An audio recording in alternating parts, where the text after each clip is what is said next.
No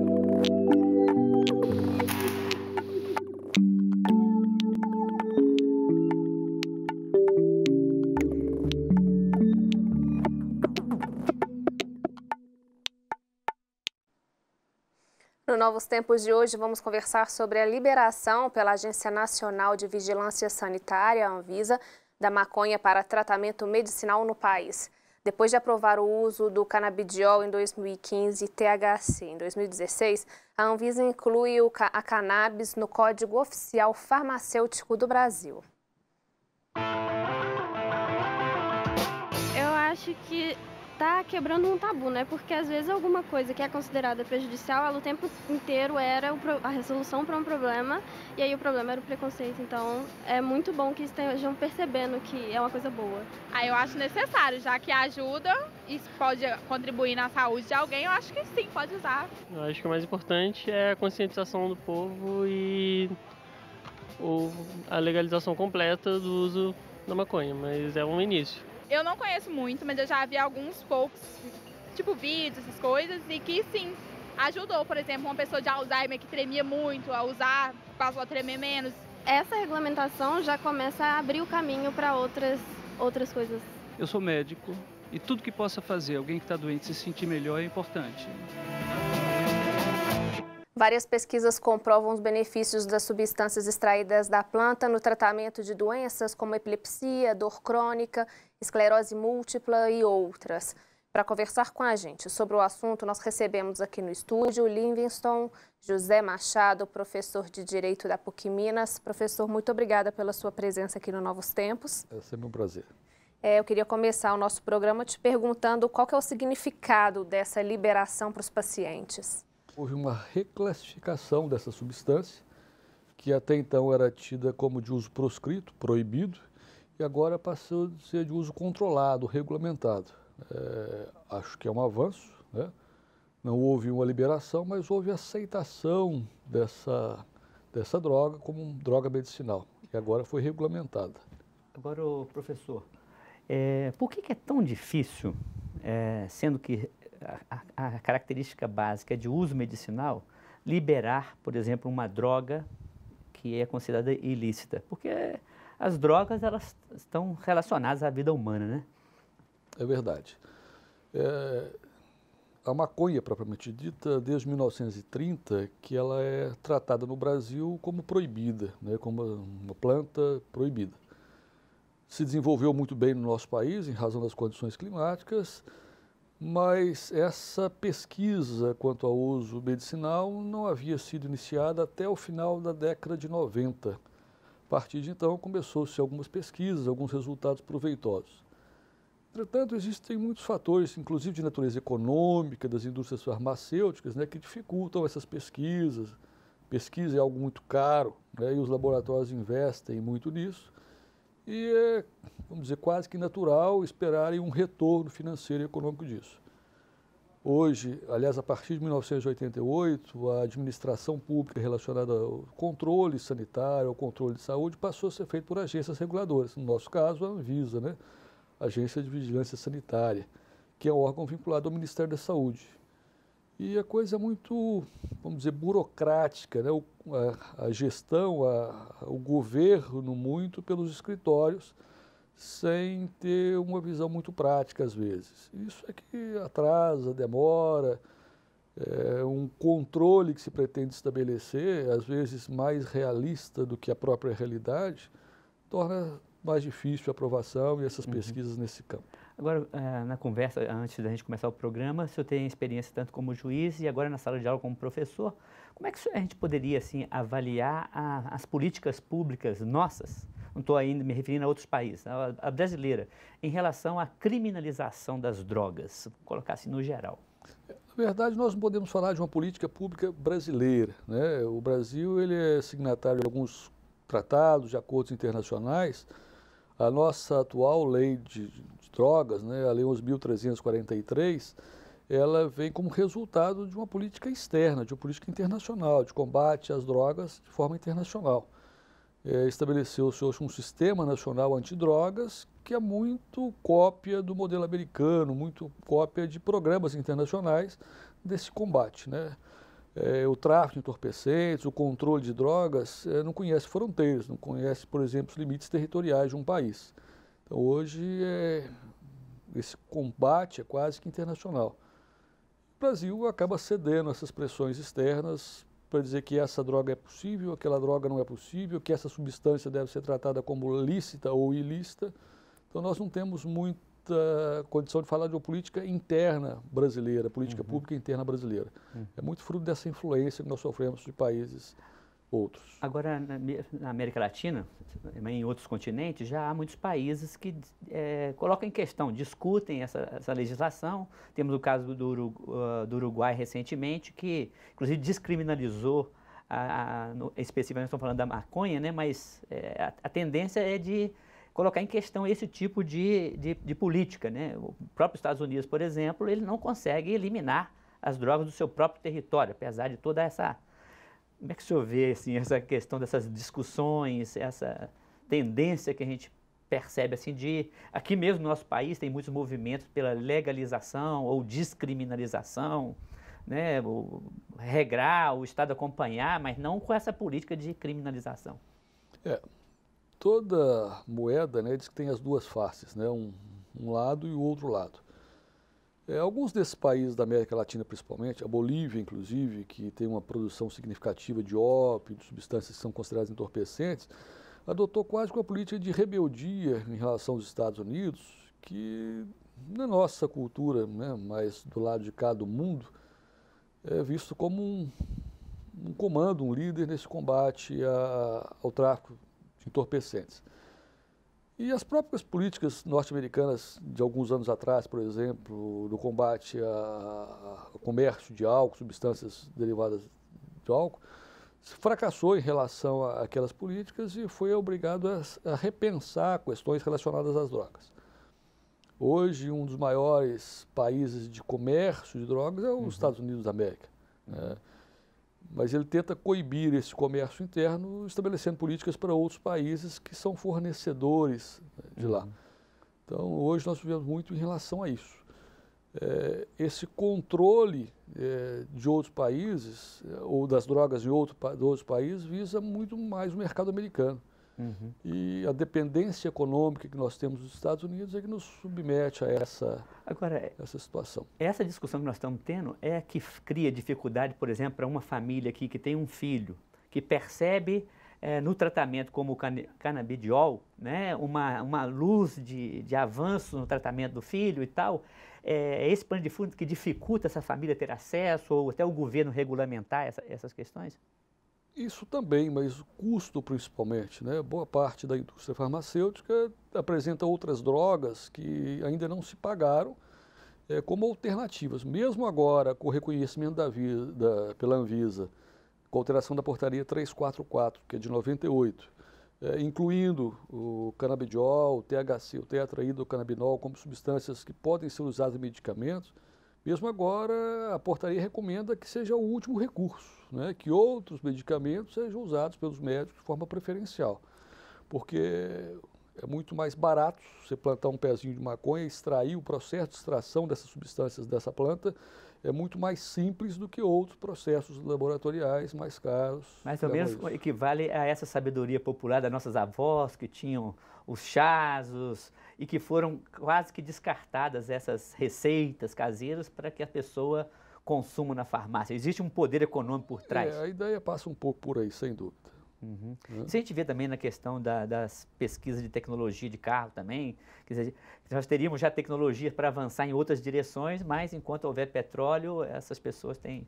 Bom, é um interesse econômico. Essas famílias, então, que precisam, né, comprovadamente do canabidiol, então eles ainda vão ter muito, vão ter que esperar muito, né, vão ter que continuar importando o medicamento, porque regulamentou, mas até que alguém, então, alguma indústria farmacêutica pegue para realmente fazer o medicamento, demora ainda. Hoje nós já temos alguns laboratórios brasileiros autorizados a manipular essa droga, com alguns nomes comerciais já, inclusive, mas são medicamentos ainda caros, né? Hoje nós temos uma política de assistência de algumas drogas que as famílias mais carentes não têm acesso, que o governo acaba bancando ou patrocinando isso.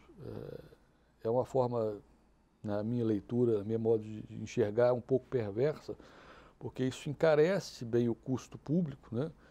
E aí alimenta possibilidade de várias corrupções, como a gente tem visto aí no Brasil, escândalos a todo momento, né? Nos últimos dias, cada vez mais frequentes esses escândalos, né? Aqui em Minas Gerais, por exemplo, algum tempo atrás, nós tivemos a chamada máfia da ambulância, que até para transportar pacientes, né, se criava possibilidade de corrupção e desvio de recursos públicos. E na área da saúde isso é muito frequente. Os juízes constantemente são chamados a suprir essa falta do Estado, né, da administração pública, determinando que o Estado pague, que o município pague, que a União pague por esses remédios que são caros. Toda vez que o Estado é chamado a patrocinar essas políticas públicas, a chance de desvio de recursos é sempre maior. Né? Agora, o Brasil ficou famoso a partir daquela famosa quebra de patente na época dos medicamentos da AIDS, né? Sim. E tal. O senhor percebe-se no cenário, nós estamos passando um período político muito complexo, você percebe que há uma tendência também nesse campo de quebra desse monopólio, ou desse poder econômico e favorecer, pensando na população que precisa, acesso a essas tecnologias novas, esses novos medicamentos? Infelizmente, eu não tenho muito essa esperança, não.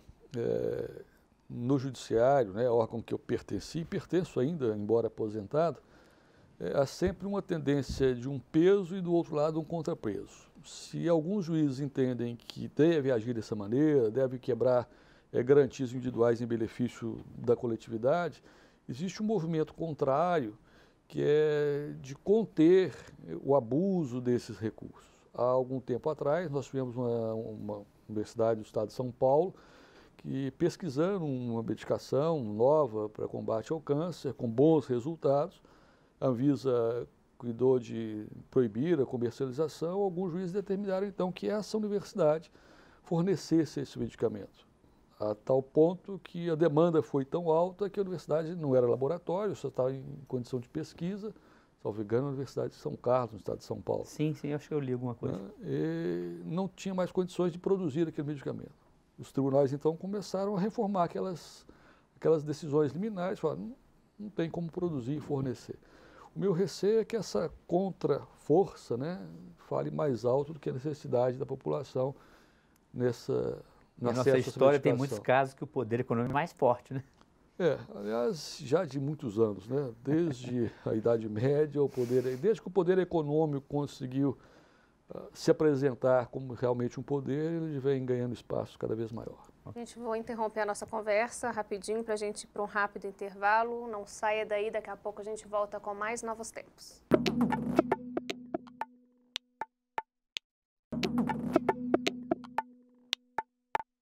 Estamos de volta com Novos Tempos e no programa de hoje estamos conversando sobre o reconhecimento pela Anvisa do uso para tratamento medicinal da maconha. Em 2015, a Anvisa já tinha admitido as propriedades terapêuticas do canabidiol, uma das substâncias da planta Cannabis sativa. O produto ganhou notoriedade nacional no início de 2014 por seu poder de controlar convulsões em epilepsias de difícil controle. Essa é Sofia.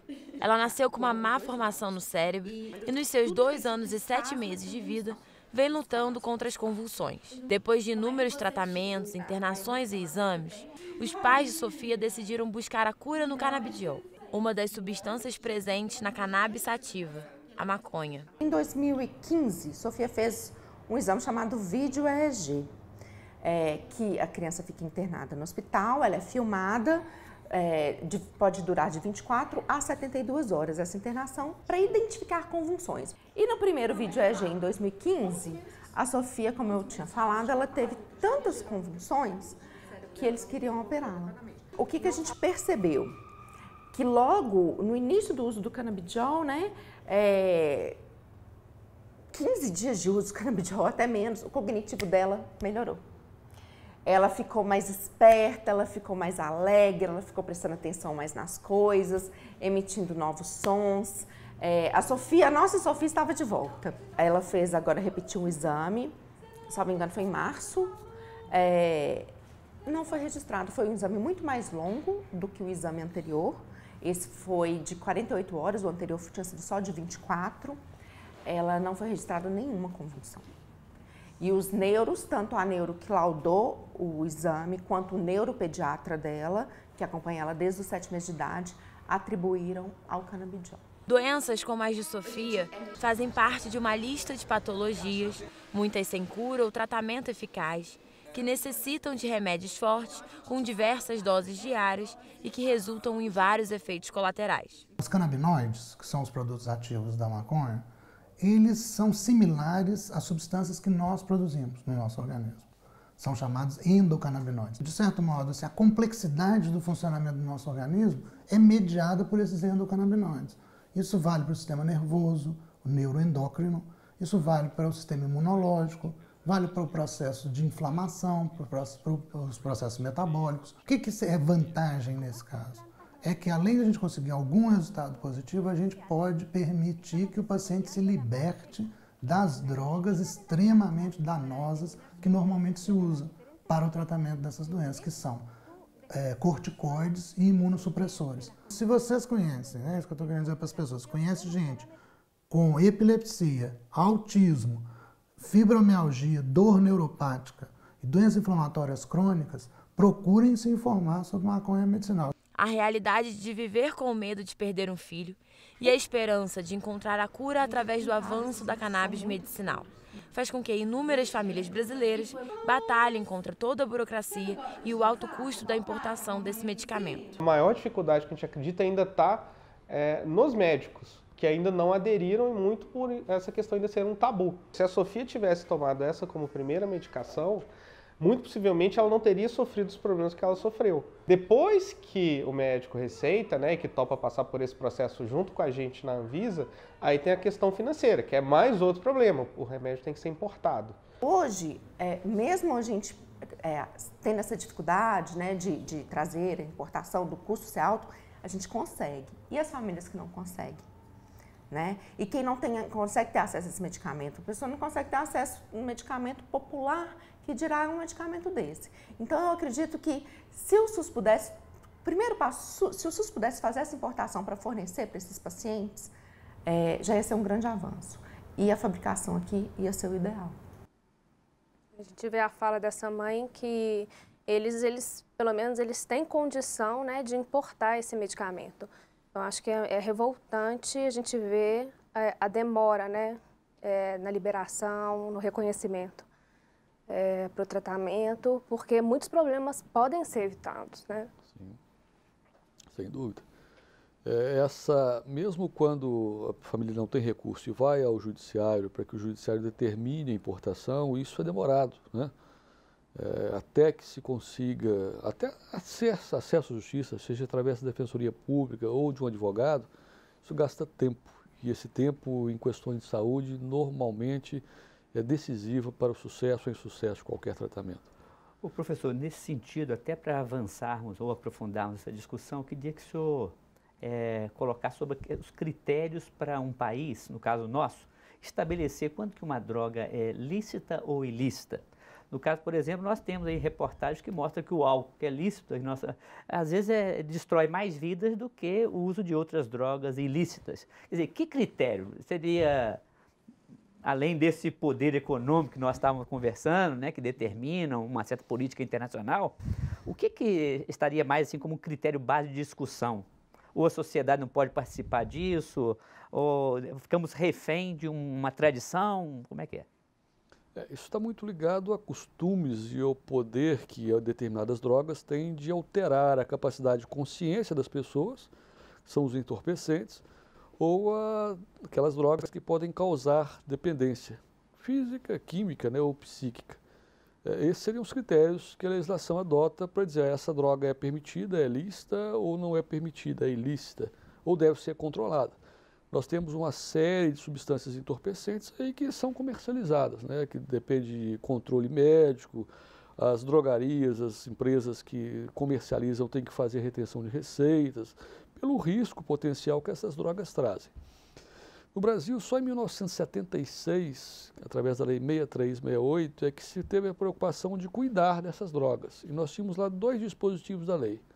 O artigo 2º e o artigo 6º, que diziam, ó, são proibidas a comercialização de determinadas drogas, que são consideradas ilícitas. Agora, em 2006, a nova legislação que nós temos, que está em vigor, a 11.343, trata de drogas ilícitas e diz que essas drogas lícitas são disciplinadas por um organismo do Ministério da Saúde, que hoje é essa Agência Nacional de Vigilância Sanitária, a Anvisa.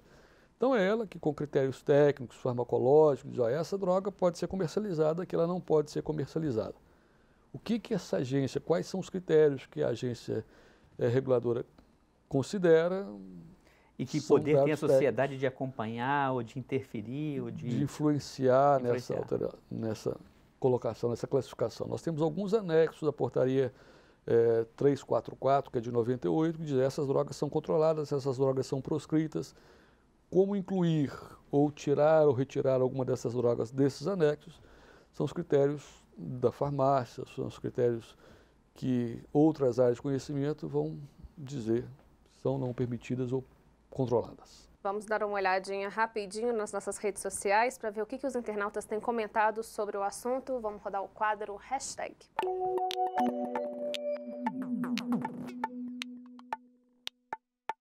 Vou pedir para vocês darem uma olhadinha aqui no nosso telão, para a gente ver o comentário dos internautas. O primeiro comentário: a cannabis traz vários benefícios e ajuda quem tem epilepsia e depressão. Segundo, é necessário desmistificar o preconceito da utilização da cannabis para o uso medicinal, que a indústria farmacêutica não faça lucro em cima das doenças, que seja pública a utilização de medicamentos estudados e pesquisados. E o último comentário: o uso da maconha medicinal sendo pauta na mídia. Finalmente, um assunto que ainda é coberto de preconceito.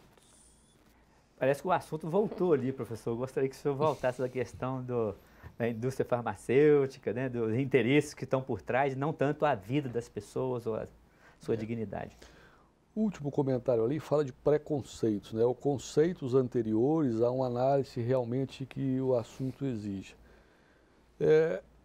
Durante muito tempo, né, a pecha ou o nome de maconheiro era algo que tornava alguém afastado da sociedade. São conceitos concebidos antes de se conhecer quais são as consequências ou não dos efeitos daquela droga. O ex-presidente da República, sociólogo, né, Fernando Henrique Cardoso, já tem se manifestado várias vezes a favor da abstenção do Estado em controlar algumas dessas drogas, inclusive a maconha. Exatamente porque ele quer tirar esse conceito anterior dessa droga. Lembrou bem, alguns minutos atrás, que o álcool é uma droga lícita, mas que causa, às vezes, efeitos mais danosos do que a própria cannabis, a própria maconha. Uhum.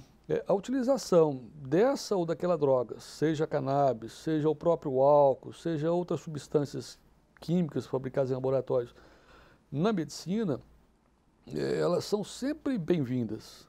E há um conceito popular, né, uma ideia popular, que a diferença entre o remédio e o veneno está exatamente na dosagem, né? Eu posso usar uma substância que vai produzir excelente resultado no tratamento daquela ou da outra doença, mas se eu usar em doses erradas, isso vai se tornar um veneno e um mal em vez de um benefício. É preciso que a gente tenha a tranquilidade e a consciência de saber usar essas drogas de forma a beneficiar as pessoas, que nós, na verdade, somos a razão de ser do Estado, a razão de ser da sociedade, das leis e tudo isso. Agora, professor, a gente fala tanto que a gente paga impostos demais, né? Eu vejo, por exemplo, quando eles fazem essa campanha, o tanto de imposto embutido que tem em cada produto. No álcool comercializado, a mesma coisa. Por que não?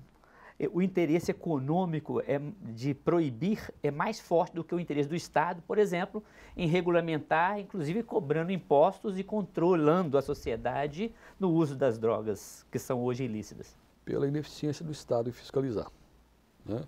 Quando você controla o álcool, né, você consegue controlar de onde ele sai, pelo menos tem essa ideia. Eu tenho tantas destilarias e vou cobrar o imposto às vezes antecipado. Existia uma forma de cobrar imposto, que até hoje a gente vê isso nos cigarros, nas bebidas de maior valor, que são as estampilhas, aquele selozinho que vai por cima selando as bebidas do cigarro. Antes da produção era cobrado. Nas drogas isso não tem muito como ser feito, pela forma, pela dificuldade de controle. O Estado não encontrou forma de controlar. Professor, muito obrigado pela sua presença aqui enriquecendo o nosso Novos Tempos, que a gente tenha outras oportunidades de continuar essa conversa. Será sempre um prazer, eu que agradeço a oportunidade da conversa.